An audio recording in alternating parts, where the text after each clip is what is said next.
Truk tangki minyak modifikasi melindas pemotor dan menabrak sejumlah rumah di Jalan Lintas Pangkalan Balai Banyuasin 3 Banyuasin pada Selasa dini hari.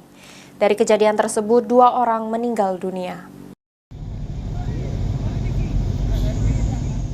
Peristiwa kecelakaan maut sebuah truk tangki muatan minyak melindas pemotor dan menabrak rumah di Jalan Lintas RT 35, Kelurahan Pangkalan Balai, Kecamatan Banyuasin 3 Banyuasin, tepatnya tak jauh dari pusat kuliner Pangkalan Balai pada dini hari. Setelah kejadian itu, 2 orang dikabarkan meninggal dunia. Sebuah rumah hancur, motor remuk, dan mobil truk modifikasi ringsek di bagian depan.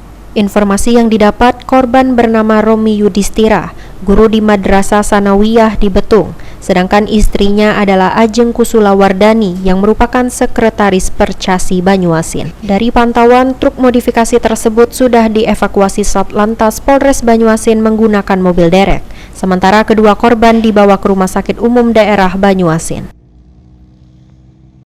Ada kecelakaan ini, Bapak ketahui, lagi sholat.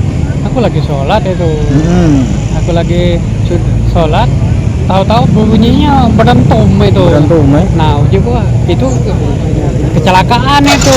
Nah, aku sudah sholat, keluar, begitu ada jenazahnya di sini. Nah, terus aku ambil ke dalam bisa kututupi, udah tuh ke situ, ada lagi yang pino, kututupi lagi dan.